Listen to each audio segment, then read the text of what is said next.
now to talk market. Tom, how you doing, man? Good. How are you? Where in New Orleans, Tom? Looks like you're back at home, huh? I am. I'm back in NC. Cool. So, wow, so much going on. What do you think of this? By the way, I just saw Trump is going to sue the Fed. Did you see that? Just came out. I did not see that. On CNBC, a lawsuit against Powell. I don't know what that looks like, but interesting. What about the BLS? You got EJ Antoni coming in now. Yeah, I mean, so at a certain point, I think you just start realizing that there's two sides on this. You've got the people who hate Trump so much that they have this like resentment for anything he's doing, and they actually want to see everything blow up just so he goes down.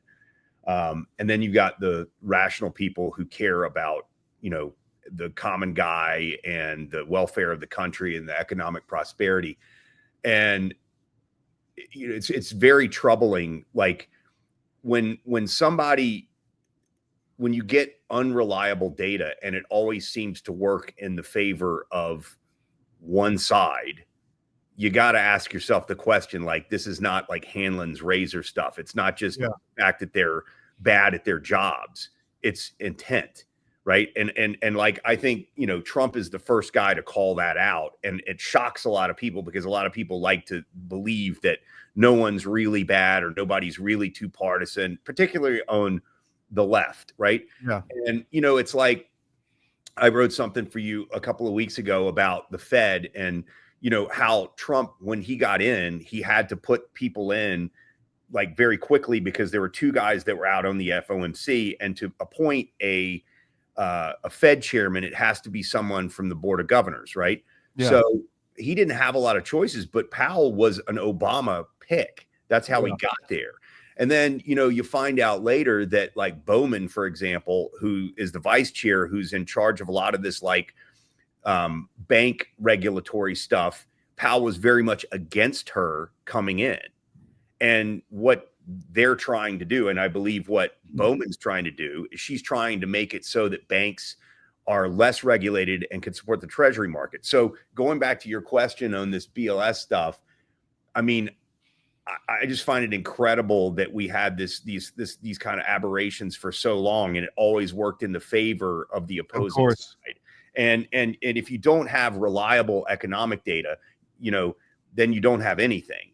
And like today when the CPI came out, there was a lot of like, snarky commentary on the left about, oh, well, is this data reliable? Well, I mean, it's kind of obvious, right? You can check prices on goods on the internet with AI. When you send people a survey to fill out and you're only getting back like 60 or 50% of the survey that you sent out, you're using these antiquated ways of doing it. It's a lot more easily fiddled with.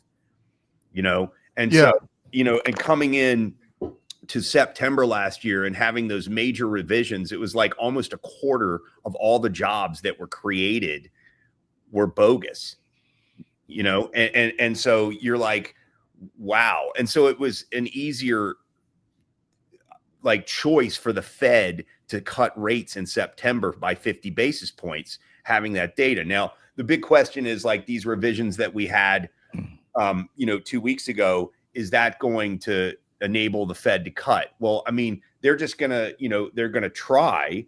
I mean, I think it's pretty good chance that we're going to get a cut in September, because I think at this point, with 2 dissents the last time, I think it's going to be really tough for them to hold the line on this, especially with the job revisions. But it shows a system that can be manipulated. Now, whether this woman was in leagues with somebody, I have no idea. But, most of what we know about a lot of the Obama holdovers is that they got picked for that job because of an ideological bend. And so I think, I fall into that category that I'm not going to trust them until they prove to me that I can trust them. And I think Trump fully called her out and said, there's got to be a better way of doing this. So that's a long way. We used to do it. We spent a lot of time back when we started CDM digging through the economic numbers. And then we just realized under Biden and Obama, and then Biden, And even under the second term or first term of Trump, I mean, it was just garbage. I mean, you couldn't even trust it. So I'm like, why do we just spend time on fake numbers that are just air? It's very CCP like. You can't trust anything out of China either. No, But it's exactly. yeah. They've infiltrated all these agencies because they appoint, the people whom they like in there, and they give them it's like consultants, right? They give you the answers that you pay for. Yeah. Right. If you want them to find something, they'll find it if you pay them enough money. They'll agree with you. And I just think that every single, whether it's, the health services, the CDC, like all of these agencies are run by technocrats that have ideological, preferences. And you just can't get away with that unless you literally gut them and put people who you think are more accountable in their place. And that's what Trump's doing. Well, I'm just reading this post by Trump this morning on Truth. Jerome Too Late Powell must now lower the rate. Steve Mnuchin, whatever that means, really gave me a beauty when he pushed this loser. That's true. It is true. Steve Mnuchin was very vocal about Powell, but if again, you have to go back, and I'm not I think Steve Mnuchin was a pretty good guy, I think overall, and I think Trump feels that way, but he didn't have a lot to pick from.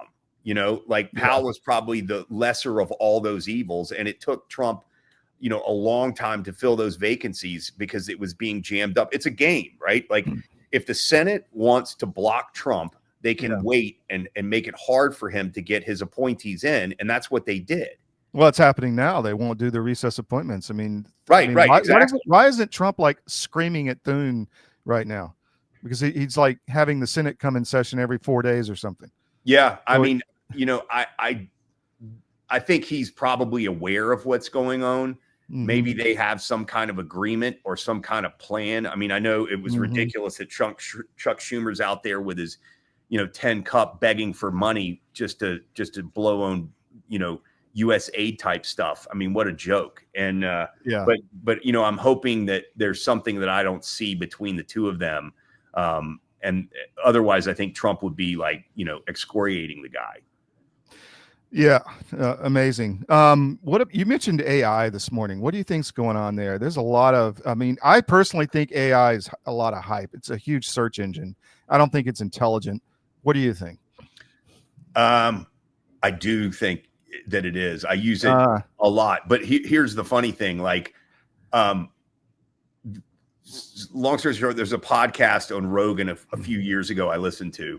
They had these AI guys talking, and they were speaking about how AI is, if you give it the same menial task over and over, it would come back and it would say, this is not worth my time doing this, right? And I was using Perplexity a few days ago, and I was asking it to give me a 10-day moving average, and it gave me the wrong number, adding up the 10 days of data, right? And I was like, you need to add this. You're wrong. I'm using an Excel spreadsheet. And it argued with me. And so I said, okay, add this number to this, add this number to this. And I finally got to the 10 numbers, and I was like, you're wrong. And it was like, oh, I'm sorry. That's not just a search engine. That's something else going on, right? And it was, it apologized, and I sent something to the Perplexity, I don't know, complaint center or whatever. But I do think that AI is extremely powerful, and I think that it's very important for it to be independent. This morning on CNBC, Steve Leisman goes and he talks about how these numbers in apparel and household goods were concerning, right? In the CPI. And I went on to Perplexity and I said, I only want you to look at the prints from the BLS. Tell me what the previous years, July to July, were like. And it tells you that Steve Leisman's clearly BSing, right? So I think with AI, it's really important that there's independent AIs because you get to the right answer, and it is only as good as the data it scrapes. I mean, I think you're right on that. So, but I do think it is becoming more sentient and more aware of itself. And I do think that over time that's going to improve. But like what we were talking about this morning is, Chat GBT was only really available on Apple and Grok wasn't. And so each one of these things has like, that one will be better than the other for a week or two, and then they'll kind of change. So it's sort of a race, right? But I think they're trying to use Chat GBT as something where they can sort of control the narrative. Yeah, Because of course. I'm sure you've seen Grok I think Grok got like suspended on Yeah, I was going to bring that up. on Twitter. Yeah. Beaches, I'm back and more bass than ever. Yeah. So, I mean, and like you can ask Grok things and it will give you answers based on the facts that it gives you that may not. And I think in that particular case, and I'm not 100% positive, but I think it was about Gaza and it's sort of criticism, right? Yeah. And like you have to wonder in our world when you can't criticize something. I mean, it doesn't mean you're anti-Semitic if you're like, what's going on in Gaza? And is there a problem that I'm not aware of? Or are these guys too heavy-handed? And I think objectively, everyone can say that. It doesn't mean you hate Israel, and it doesn't mean you're not. Criticism of behavior doesn't mean you hate Jews. I mean, we have to break that link just completely. Correct. So, but it's easy to dismiss criticism when you can use it under that guise, right? And so that's a bit concerning. But the point with the AI stuff is that if it's real and if it's a competitive marketplace, it forces everyone to sort of be honest. And I think that my opinion is AI is going to be a massive, massive productivity enhancer. And also it's going to lift so many people above where they are, like in terms of their status in society and able to function at a higher level within society than ever before. It'll be like my point is versus advocates, right? Or reading in books with a printing press, right? It's going to enable people to be a lot more informed and intelligent, and you're not going to have to rely on these ridiculous narratives that are being spun by people that are lies forever. You think that's going to happen? Because there's a lot of worry that the exact opposite is going to happen. There should be worry that the exact opposite is going to happen. But I think as long as and so my sort of view of the world is one of the reason that there's a lot of detractors out there on NVIDIA is NVIDIA's enabling that competitive marketplace, right? They're sending chips to everybody. So these governments, you don't want these governments, like during the Biden administration, he wanted like 3 AIs to be in control of everything. And that's so they can control the narrative. And I think you have to mistrust all of it until it gets to a point and there's enough of them that you have a lot of choices, right? And at that point, then you can say, well, this guy's full of shit. I'm gonna use this AI. That's a market. That's a competitive correct. market. Yeah. And that's what you want. And I think what Musk was frustrated about is that why is Apple really guiding you towards Chat GBT? Well, it's one of theirs, right? They control the narrative on it. Yeah. If you ask it a question and it doesn't want you to know the real answer, then it's going to tell you a different answer. And you have to be very critical of that. And you can't have AI that's like that, or you're just going to have like the same thing as Google where they curate everything you see. I mean, that's the whole, I mean, look, we just spent the last, 60 years. We had no idea what was happening over the last 60 years until like 4 years ago. None. So we had complete scale. We were in a total matrix, rah, USA. We didn't know what was going on overseas. And now, I mean, I'm a patriot, but I don't like what my government was doing for the last couple decades, several decades. So how do we know, right? How do you know what, how do you know that the AI is wrong? Well, I think, I mean, and that's the point. You have to verify. You have to still, verify. But, the more that there is out there with AI, the more likely that there's going to be independent and unbiased AI, right? And you can't get too greedy, because if you get exposed, then everyone's like, I'm away from that. And I think a lot of the reason that, like, if you Google, you mean like the Black founding fathers on Google? Right, exactly. But I mean, go and look up a story that you've done on Google and try to find it. Yeah. It's buried in there. No, So we are blocked so hard. yeah, correct. And Across the so whole you're internet. not getting the truth on Google. You can't even get like, Fox News stuff on Google. It's like 4 pages down, and Fox News is completely a narrative, right? So you think AI is going to skip that? Yeah, I think that good AI will skip it, and we'll have to go through it. And I think you just have to hope that people like Musk,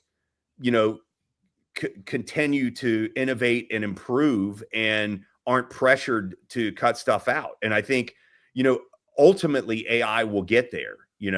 Ultimately it will have more of a mind of its own and think that it's important to tell the truth, and the ones that don't will get shut down or not used. And I think one of the reasons people aren't using Google as much now, even though their numbers were really good, is because everyone knows what Google does. It spits out what it wants you to see. Yeah, totally. Manipulating elections, everything. Yep. Well, can you hold for one more segment? Sure. All right, be right back. Stay with us.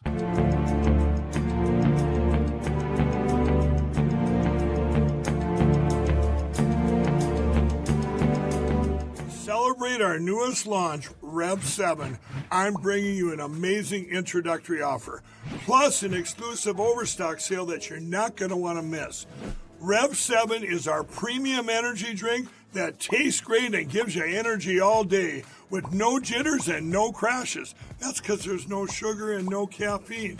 I'm so sure you're going to love Rev 7 that for a limited time you can try our 3-pack absolutely free.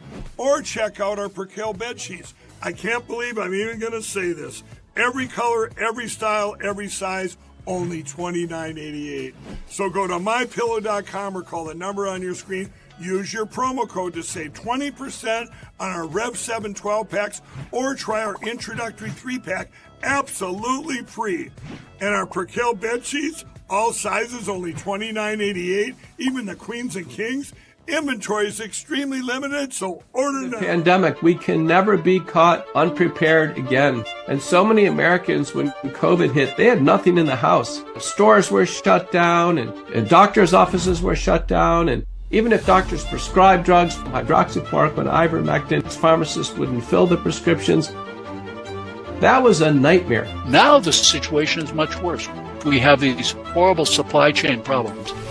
In our emergency medical kit at the Wellness Company, we have 8 prescription drugs that are all potentially life-saving. Most people who died with COVID, they died in the hospital because they didn't receive early treatment. Every American family should have one of these.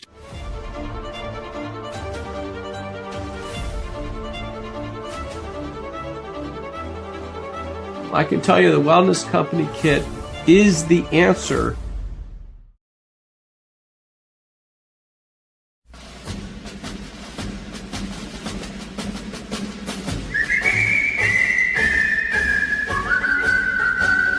When Johnny comes marching home again, hurrah, hurrah, we'll give him a hearty welcome then, hurrah, hurrah, all the men will cheer, the boys will shout, the ladies, they will all turn out and will all.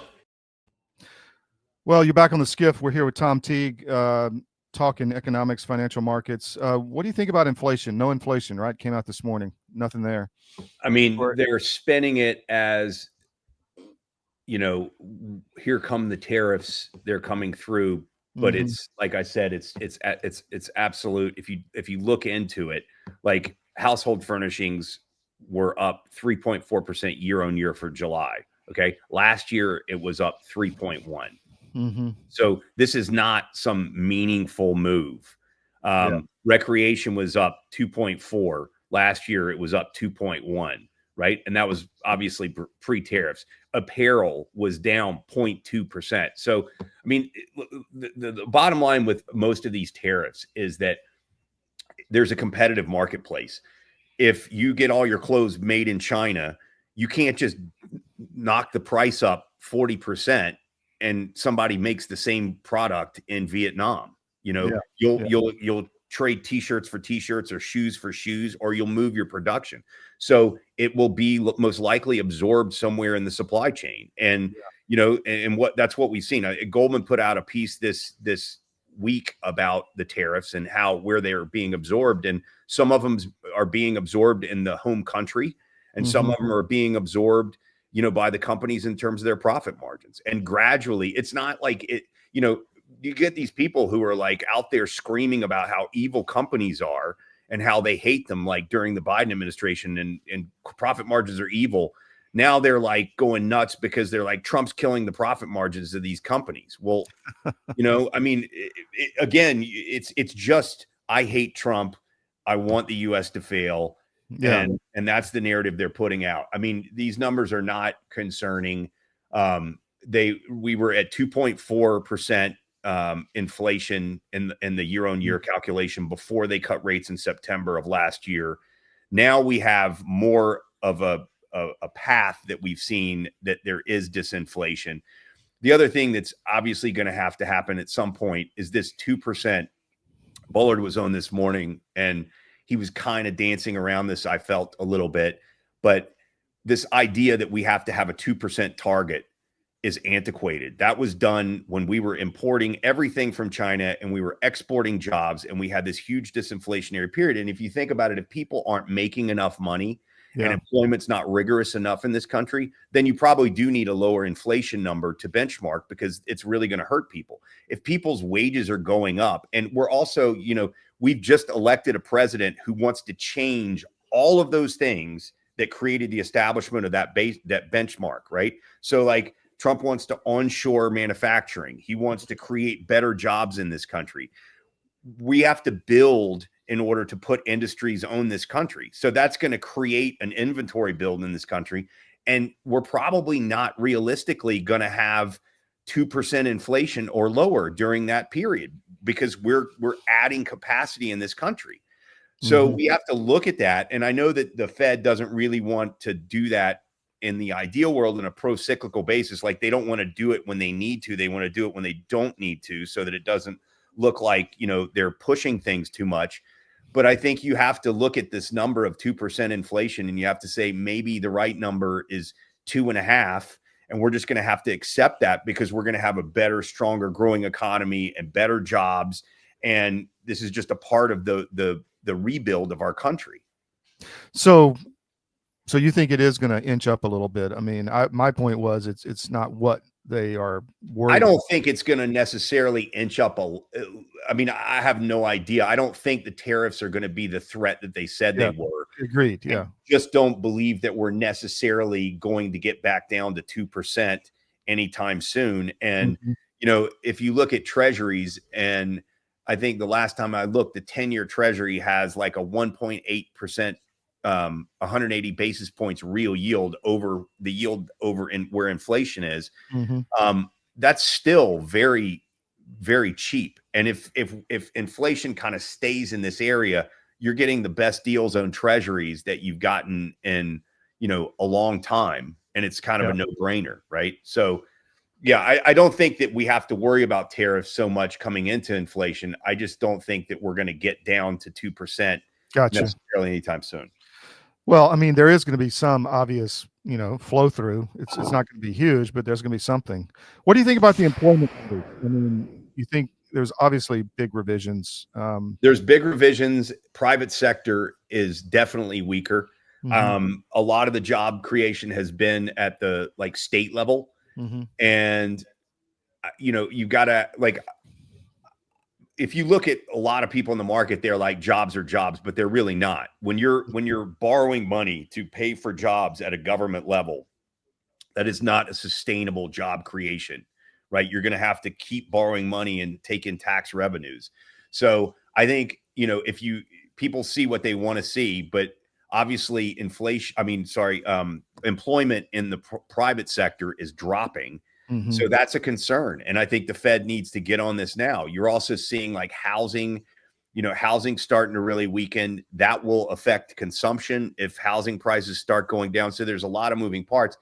And, I honestly, in my opinion, I think that Powell is, again, so kind of against Trump in everything he does. He hates his tariffs. He hates his policies. He hates his immigration policies. Most of the people in the FOMC do. We know that from where they come from. Yeah. who appointed them.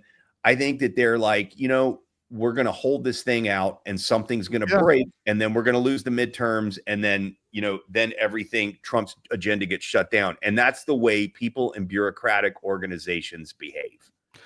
Well, and also they just, even if it kills them and they lose their job, it's like mask off, right? We're just going to stay here as long as we can and screw it up as big as we can. They get $20 million book deals that the publishing company gets like $1 million for, right? Yeah. Yeah. So there's like a complete, that's a story that needs to be done, is where this money for all these book deals is coming from. Who is losing all this money? But they'll be fine. The same place where all the Act Blue money comes from. Right. It must be. Right. I'd like to see like whether that's China or who knows. There's definitely a vast conspiracy, a vast left-wing conspiracy. Let me say that. What about the IRS? Is Trump going to get rid of that anytime soon? I don't think they're going to get rid of it, but I think that like most of these institutions, it needs to be repurposed. Back in the Tea Party days, we know what they were doing then. We know what Lewis Lerner was doing. They got off scot-free. The IRS has been used as a tool to bludgeon, political dissidents. And I think, Trump's moving so fast, it's hard to like keep track of what he's doing. Like it's unbelievable, but the IRS clearly, is not doing what it should be doing. It has people, it's a waste of money. They've got people handing out like computers, and that's their job. There's so much waste in these organizations. And that's, even like during the Biden administration, that's where a lot of the employment numbers came from, just handing out jobs, doing nothing all day, working for the government. They literally had places where people who didn't have jobs went to sit. Right. I forget the name of it. Like, anyway. Yeah. Last question. I think there's going to be massive news coming out of Alaska at the end of the week with Putin. I think there's going to be deals. I think they may bring him into the Zhangzhou corridor. I think there is Arctic stuff on the table. Any ideas of what's going to happen? No. I have no idea what Trump's going to be able to achieve. I do think that it's going to be productive. I also think, from my standpoint, and I don't know if I should say this out loud, but, Trump kind of confused a lot of us, and he was like, oh, we're going to give Ukraine all these weapons. Yeah. Can pay for it. And we want a trade deal with Europe. And he gets the trade deal with Europe. And then he goes and has a bilateral meeting with Putin in Alaska. And I just think that's awesome. Frankly, I don't think, it's one of these things like, do you really want, if you've ever dealt with these people together, do you really want Catholics and Protestants in Northern Ireland dictating the terms of the negotiation? You need somebody who's much more objective. And I think that's one of the things about Trump is we've always done these wars and we're like, well, we've got to support the freedom fighters. And so it goes on years and years, and we already could predict in the beginning who the victor was going to be, right? But we still support this stuff. And I think Trump just sees it, calls it as it is, and says, let's end this right now. And I think that's what he's going to do. So, I would like for Russia to move away from China. I think from a strategic perspective, it's much better to have Russia on good terms with us and more distant from China, because they have their issues together. Well, Russia wants that too. I believe that. They totally don't want to be beholden to his. Yeah, correct. But I think also within Europe, you've got, people that have hated Russia for generations, and they've been in the driver's seat. And I'm not sure we should let them be in the driver's seat, given that they've got no axe that they can grind. Yeah. So I think Trump's doing the right thing, and I hope that they can end this conflict where people are just getting butchered. Yeah, that's the main priority. But Zelensky came out first. He said, well, they can have territory. And then he said, but nothing can be done without me in the room. I'm like, dude, I think you are. I think of Zelensky's basically trying to avoid a bullet from his own crowd. Yeah, totally.